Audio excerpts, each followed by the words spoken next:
Arsenal stagne et plus très loin du boring Arsenal des années 90. J'exagère un tout petit peu quand même. C'est pour la référence. Nouveau nul sans saveur contre Everton après celui contre Fulham. 0-0 sans inspiration avec quelques signes inquiétants selon toi, mon cher Julien.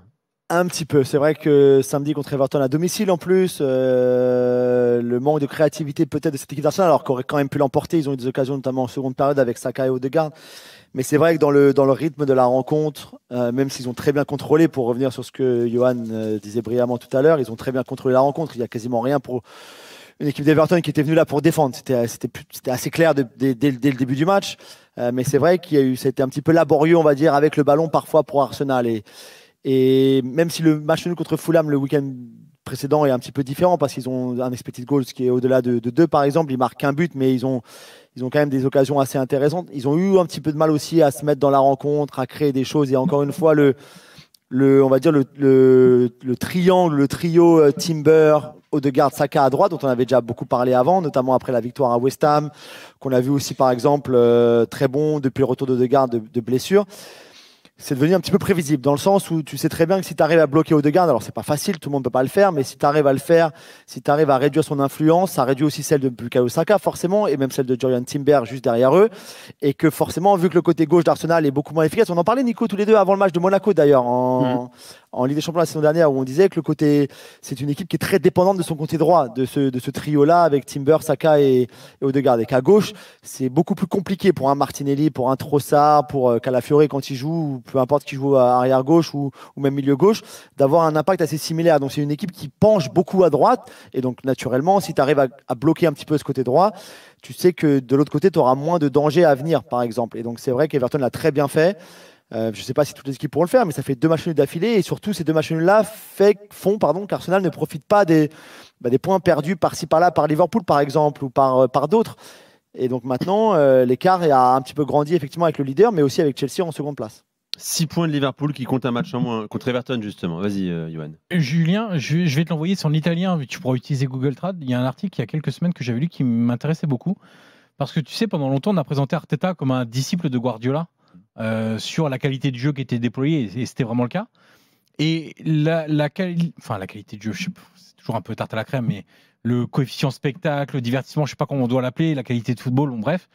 Et là, il y a un site italien que j'aime beaucoup qui avait expliqué, non, c'est pas à Guardiola qu'il ressemble, il est en train de glisser vers le premier Mourinho. Pas le Mourinho d'il y a 5 ans, hein, le premier Mourinho de Chelsea. Qu'est-ce que tu en penses ?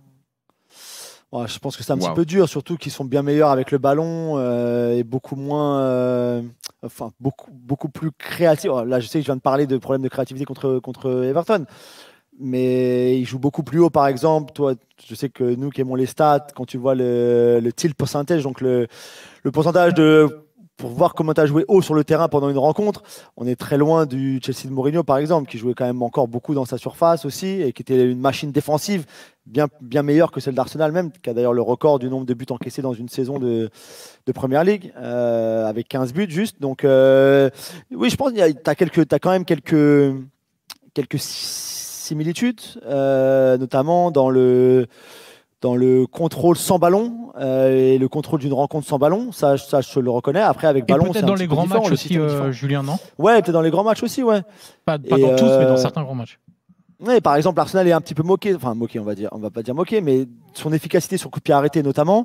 Ils se font un petit peu chambrer en Angleterre en parlant du Stoke de Tony Pulis des années 2010, oui, etc. Qui avec ses grandes touches, qui mettait le ballon dans la surface, qui était très physique, etc. Donc c'est du chambrage, bien sûr. Mais c'est vrai que cette dépendance aussi au coup de pied arrêté, je pense, a desservi. C'est génial de l'être et d'avoir cette efficacité-là, mais parfois ça l'a un petit peu desservi, notamment quand ça tourne pas très rond avec le ballon. Bon, je ne sais pas si on l'a déjà dit, mais on fête cette année les 20 ans du dernier titre de champion d'Angleterre d'Arsenal.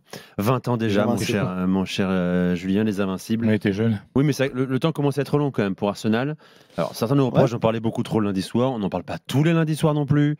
Mais il est vrai qu'Arsenal, à part des cups, il y en a, je crois, 3 sur les 10 dernières années, à peu près 4 même.